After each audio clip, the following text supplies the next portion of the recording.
Good evening. It's Natalie Zankan with my video of the day. So tonight I wanted to do a video on Rosh Chodesh Elul. Elul is the beginning tonight, and we're going to do a talk about the symbolism of the month of Elul. Elul is an acronym for the word Ani Ladodi Vedodi Li.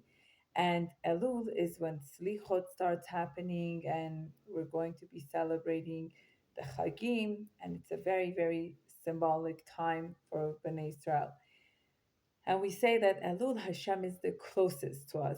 And the word Ani Ledodi Vedodi Li is so powerful. And one of the things, if you think about, is it starts with the word Ani, I am.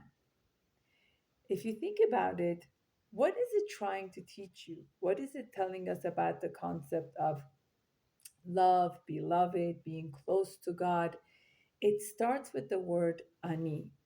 Meaning, in life, if you do not come into a realization of the totality of who you are, what you're about, what your symbolism is, what your purpose in this world is, what you represent, then nothing else will fall into place. If you know where you stand, then everything will fall into place. Judaism teaches us about the concept of the ani. You start with I am for my beloved, first being God, then ourself, then our spouse and our children and everyone else. But if I do not come into a realization of knowing who is the I in the picture of my life, who is the I representing, what am I about, what am I representing, what are my values, what are my passion in life, what's my purpose, what's my excitement in life, who am I, who is the totality of what I represent. If I don't have that straight, then nothing else in place will fall into place correctly for me. If I am living my life through giving myself meaning through the relationship I have, through the children I have, through the spouse I have, through the identity I have at work, then I'm always explaining myself by someone else. But I need to come to a place to know who am I for the entity of myself and my inner self, the ani. When I come to that strong place of knowing that God is who created me and gave me meaning for who I am and the essence of what I represent, and that's why every morning I wake up and I say, Mode Ani, I as the individual self. Grateful I am that you return back my soul to this body, you return back this soul. So when I come to a place where I have value for that, then everything else in my life will fall into place and I will have a healthier outlook on life and what I'm looking for in my love life, in my life with my children, in my career, and everything else. But if that's not in a healthy place, then I'm not dealing with it in a healthy format.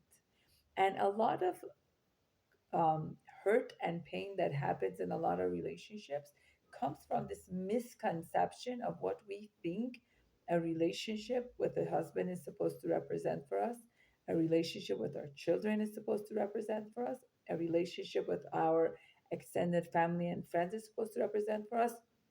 We misunderstand and give it a lot more value than what it needs to, and we take away the ownership of where do I fall into the picture, where am I in the picture, where is the ani in my life, where is the garden that represents me in my own life, who am I in that whole picture. And when I come to that realization that I need to stand with this essence of my totality of self as a strong individual, and not only identify myself through my relationships. And if I'm not married yet, to say, think I'm broken and I need to get married to become healed, or I'm broken if I don't have kids and I need to have kids to be healed. These are all problematic because we end up going through life and thinking these relationships are what's going to heal us. But we need to first become healed and know how amazing and special we are for being ourselves because that's how God created us. And that's where the ani ladodi comes. I am for my beloved and my beloved is for me.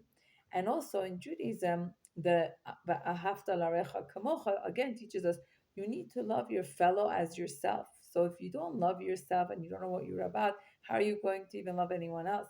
And if you didn't feel like you were being loved by your parents when you're growing up, how are you going to change that for yourself now? How are you going to love yourself, respect yourself, appreciate yourself, get to know yourself. How long are you going to blame your parents or blame the caregiver or blame this one, blame that one? Rabbi Abraham Tversky, Zichrono Livracha, always used to say, what your parents did to you, I understand you didn't think it was right, but the fact that you're choosing to continue to live like that is your choice.